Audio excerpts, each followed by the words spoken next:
Hello. Vinod இயக்கத்துல மாண்புமிகு நம்ம தமிழ்நாடு முதலமைச்சர் ஜோசப் விஜய் அவங்க நடிச்சிருக்க படம் ஜனநாயகன். நல்லா இருக்கா நல்லா இல்லையா? நம்பி போய் பார்க்கலாமா பார்க்க கூடாதா? என்னோட ஒப்பீனியனை ஷேர் பண்றேன். புடிச்சிருந்துச்சுன்னா பார்த்துட்டு ஒரு லைக் போட்டு நம்ம சேனலுக்கு இது வரைக்கும் சப்ஸ்கிரைப் பண்ணாம இருந்தீங்கன்னா சப்ஸ்கிரைப் பண்ணிக்கோங்க. ஃபர்ஸ்ட் இந்த படத்தோட கதைக்குள்ள போறதுக்கு முன்னாடி ஒரு விஷயத்த நான் சொல்லிடுறேன். இது ரொம்ப நாளா யார்கிட்டயாவது சொல்ல நினைச்சு உங்ககிட்டே சொல்லிடுறேன். இந்த படம் வந்து பல பிரச்சனைகளால எலெக்ஷனுக்கு முன்னாடி வராம இப்போ வந்திருக்கு. சோ இந்த எலெக்ஷனுக்கு வர முடியாம போனப்போ இந்த நிறைய டிவிகே ஃபேன்ஸ், கோர் தளபதி ஃபேன்ஸ் எல்லாம் இருப்பாங்கல்ல, அவங்க எல்லாம் வந்து இந்த படத்தை நீங்க இப்ப இப்ப பண்ணாம விட்டீங்கன்னா நாங்க வந்து சிஎம் ஆகி சிஎம் டைட்டில் கார்டோட தான் இந்த படத்தை ரிலீஸ் பண்ணுவோம் அப்படின்னு சொல்லும்போது இது வந்து ரொம்ப ஓவரா இருந்துச்சு.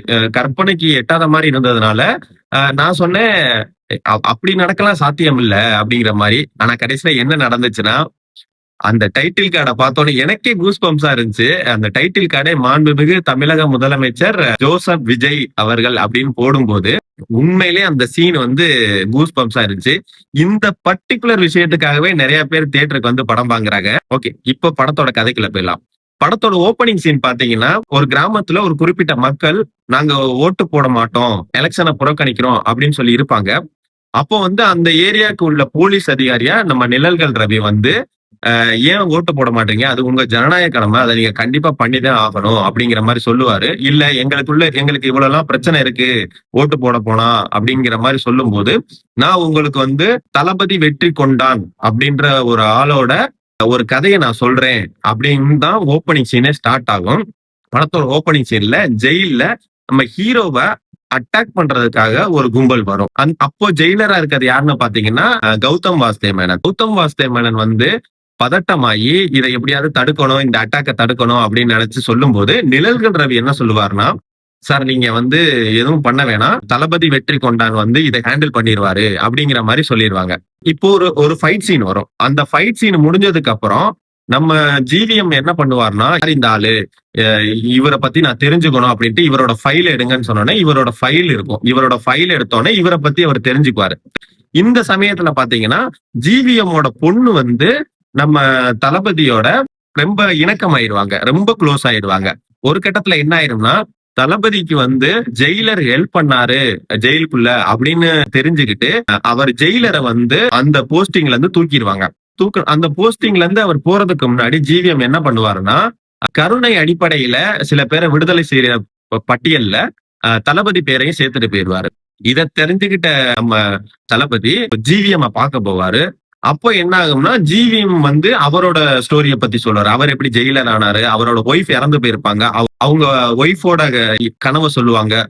அந்த பொண்ணை வந்து ஒரு மிலிட்டரி ஆபீசரா ஆக்கணும் அப்படிங்கறதா அவரோட கனவு. ஆனா என்னால முடியாது, ஏன்னா என்னோட பொண்ணுக்கு ஃபியர் போபியா அப்படின்னு சொல்லிட்டு ஒரு பிரச்சனை இருக்கும். அந்த பொண்ணுக்கு என்ன ஃபியர் போபியா இருக்குன்றத எக்ஸ்பிளைன் பண்ணுவாரு. எக்ஸ்பிளைன் பண்ணிட்டு ஜிவிஎம் வந்துட்டு அவங்க பொண்ணையும் தளபதியும் அந்த வீட்டுல விட்டுட்டு ஒரு வேலை விஷயமா போவாரு. ஜிவிஎம் போகும்போது ஒரு தண்ணி லாரி அடிச்சு ஆக்சிடென்ட் ஆயிடும். சோ அவர் வந்து ஹாஸ்பிட்டல் இருக்கும்போது கடைசி வார்த்தையா தளபதி கிட்ட என் பொண்ணை வந்து ஒரு மிலிட்டரி ஆபீசரா ஆக்குங்க அப்படின்ற மாதிரி சொல்லிட்டு இறந்துருவாரு. ரொம்ப எமோஷனல் ஆகி தளபதி அதை ஒரு ப்ராமிஸா எடுத்துக்கிட்டு அந்த பொண்ணை வந்து சின்ன வயசுல இருந்தே ட்ரெயின் பண்ண ஸ்டார்ட் பண்ணுவாரு. இதுக்கடையில அப்படியே பாத்தீங்கன்னா வில்லனோட இன்ட்ரோடக்ஷன். வில்லனையும் ஆல்மோஸ்ட் சிமிலரா ஒரு ஜெயில தான் காட்டுவாங்க. ஸ்வாஸ்னியா அப்படின்ற ஒரு ஆப்பிரிக்கா கண்ட்ரில பாத்தீங்கன்னா அவரை அடைச்சு வச்சிருப்பாங்க. அவரை அடைச்சு வச்சிருக்கிறதுக்கான காரணம் என்னன்னா, அந்த கண்ட்ரியவே அவர் வந்து ஆக்குபை பண்ணி அந்த கண்ட்ரியவே அழிக்க பார்த்திருப்பாரு கார்பரேட் நிறுவனங்களுக்காக. அதை தெரிஞ்சுக்கிட்ட அந்த கவர்மெண்ட் அவர் ஜெயில போட்டிருப்பாங்க. ஆனா அந்த வில்லனுக்கு பின்னாடி இருக்க பெரிய நெட்வொர்க் அந்த கண்ட்ரில பல பிரச்சனைகளை உண்டு பண்ணி அந்த கண்ட்ரியோட அதிபரையே வந்து இதே ஜெயிலுக்கு வந்து இவரை வெளியில எடுத்துட்டு அதே ஜெயில் வாசல்ல அவரை தூக்குல போடுவாங்க. சோ வில்லனோட கேரக்டரை வந்து அங்கேயே பவரா பில்டு பண்ணிடுவாங்க.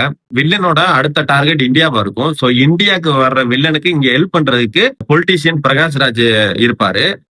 இந்த வில்லன் வந்து கப்பல்ல வரும்போது அங்க இருந்து ஒரு இன்ஃபார்மர் வந்து இந்தியன் நேவில இருக்க ஒரு செக்யூரிட்டி டீமுக்கு வந்து இன்ஃபார்ம் பண்ணோடனே அந்த செக்யூரிட்டி டீம் என்ன பண்ணுவாங்கன்னா நிறைய இன்ஃபர்மேஷனை கலெக்ட் பண்ண ஆரம்பிச்சிருவாங்க. இவங்களை பத்தி நிறைய விஷயங்களை தெரிஞ்சுக்க ஆரம்பிச்சிருவாங்க. இதை தெரிஞ்சுக்கிட்டவங்க பொலிட்டீஷியன் பிரகாஷ்ராஜை வச்சு இவங்களை அட்டாக் பண்ணுவாங்க. இவங்களை அட்டாக் பண்ணி இவங்க கிட்ட இருக்க எல்லா விஷயத்தையும் திருட பார்ப்பாங்க. அங்க மெயினா இருக்க ஒரு சயின்டிஸ்ட் வந்து தப்பிச்சிருவாரு. அப்புறம் ஒரு நாள் பாத்தீங்கன்னா நம்ம ஜிவிஎம்மோட பொண்ணு படிக்கிற காலேஜ்ல ஒரு ஃபங்க்ஷன் நடக்கும். அங்க வந்து சிஎம் தமிழ்நாடு சிஎம் வந்திருப்பாரு. அந்த சயின்டிஸ்ட் அந்த ஃபங்க்ஷன்ல மறைஞ்சு நின்னு நம்ம ஜிவிஎம்மோட பொண்ணுகிட்ட அந்த அஹ், நிறைய ப்ரூஃப் எல்லாம் இருக்கும்ல, அதை கலெக்ட் பண்ணி வச்சிருந்த ப்ரூஃப் நிறைய டாக்குமெண்ட்ஸ் எல்லாம் வந்து இதை கொடுத்து இதை கண்டிப்பா அர்ஜென்ட்மா ரொம்ப அவசரம் இதை கொண்டு போய் சிஎம் கொடுத்துருமான்னு சொன்னேன். சிஎம் கொடுக்க போனப்ப இந்த ஃபைல் வந்து வேற ஆள் கையில கிடைச்சு இதை யார் கொடுத்துவாங்க, இதை யாரு கொடுத்தாங்க, இந்த லேடியை கண்டுபிடிங்கன்னு சொல்லி இந்த லேடியை அட்டாக் பண்றதுக்காக இந்த வில்லனும் பிரகாஷ்ராஜும் ஆள் அனுப்புவாங்க. இங்கதான் ஒரு சின்ன ட்விஸ்ட் இருக்கும். இந்த தளபதி வெற்றி கொண்டானோ இந்த வில்லனும் இந்த பிரகாஷ்ராஜுக்கும் ஏற்கனவே ஒரு கனெக்ஷன் இருக்கும். இதுக்கப்புறம் நடக்கிறதா ஆக்சுவல் கதை.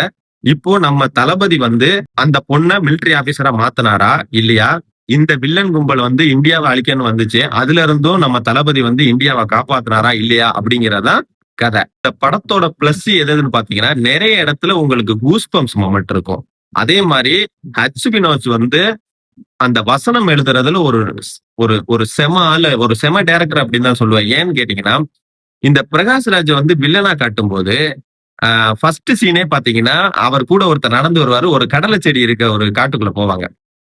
அப்போ ஒரு கடலை செடியை புடுங்க அப்படின்னு சொன்னா அந்த கடலை செடியை புடுங்கிட்டு கடலையை உருவிட்டு அந்த செடியை பக்கத்துல இருக்க அசிஸ்டன்ட் தூக்கி போட்டுருவாப்ல.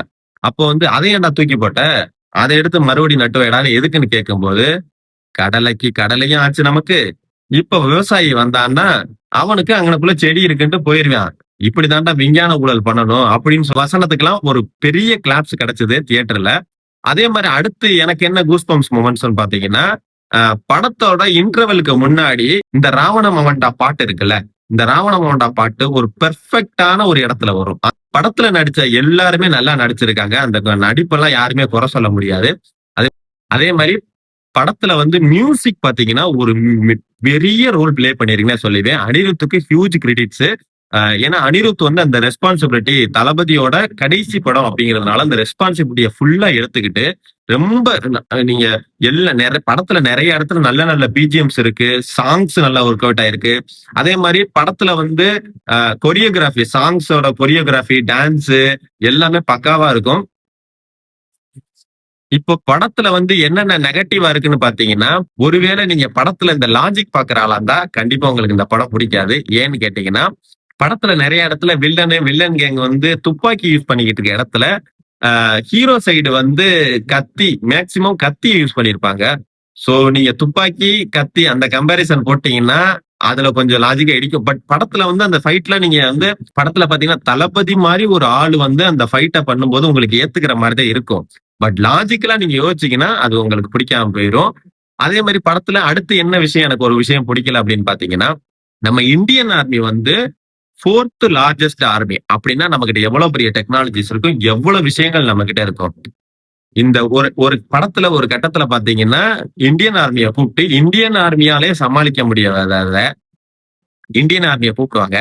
இந்தியன் ஆர்மினாலே சமாளிக்க முடியாத ஒரு விஷயத்த அத யார் சமாளிப்பா தெரியுமா, நம்ம மதன் கௌரி ஒரு ரூம்குள்ள உட்காந்துக்கிட்டு இந்த ஏதோ ரிமோட் கண்ட்ரோல் மாதிரி என்னமோ பண்ணிட்டு இருப்பாப்ல இப்படி இப்படி. அதெல்லாம் வந்து சரியான சிரிப்பா இருந்துச்சு எனக்கு. என்னால ஏத்துக்கவே முடியல. அதெல்லாம் லாஜிக் சரி ஓகே, இது ஒரு கமர்ஷியலான படம் அப்படின்னாலும் அந்த இடத்துல மட்டும் பாத்தீங்கன்னா நம்ம ராணுவத்தை வந்து கொஞ்சம் குறைச்சு மதிப்பிட்ட மாதிரி இருந்தது. அதை ஏத்துக்க முடியல. அப்புறம் படத்தோட இந்த வில்லன் கேரக்டர் வந்து ஆக்சுவலா நீங்க ஒரு கட்டத்துல வில்லனோட ஒத்து போயிருவீங்க. வில்லன் வந்து ஃபர்ஸ்ட் நல்லவரா தான் இருப்பாரு. நல்லவரா இருந்தாதே நம்ம நாட்டுல என்ன பண்ணுவாங்க தெரியுமே, அவரை டவு சர்வீசர்லாம் உறிஞ்சு அனுப்பி விட்டுருவாங்க ஒரு கட்டத்துல. அப்ப என்ன பண்ணுவாரு, நல்லவனா இருந்து அவருக்குள்ள இருக்க ஒரு விஷயம் மாறும். அதே ஆளு இன்னொரு ஆளா மாறுவாப்புல. அதுக்கு வந்து ரீசனா ஒரு வேலிடான ரீசனா இருக்கும். இவ்வளவு தூரம் நான் கஷ்டப்பட்டு வந்து உழைச்சு மக்களுக்கு நல்லது பண்ணணும் வந்த எனக்கு இந்த வீணா போன மக்கள் கஞ்சா விக்கிறவனையும் போதைப் பொருள் விக்கிறவனையும் தலைவராக்குறாங்க. அந்த மக்களுக்கு நான் ஏன் நல்லது பண்ணணும், அந்த மக்கள் எல்லாம் உயிரோட வந்து என்ன பண்றாங்க, அடிச்சுக்கிட்டு சாவட்டும் அப்படிங்கிற மாதிரி சொல்லியிருப்பாப்ல. அதை பாக்குறப்ப ஆமால அப்படின்ற மாதிரி இருக்கும்.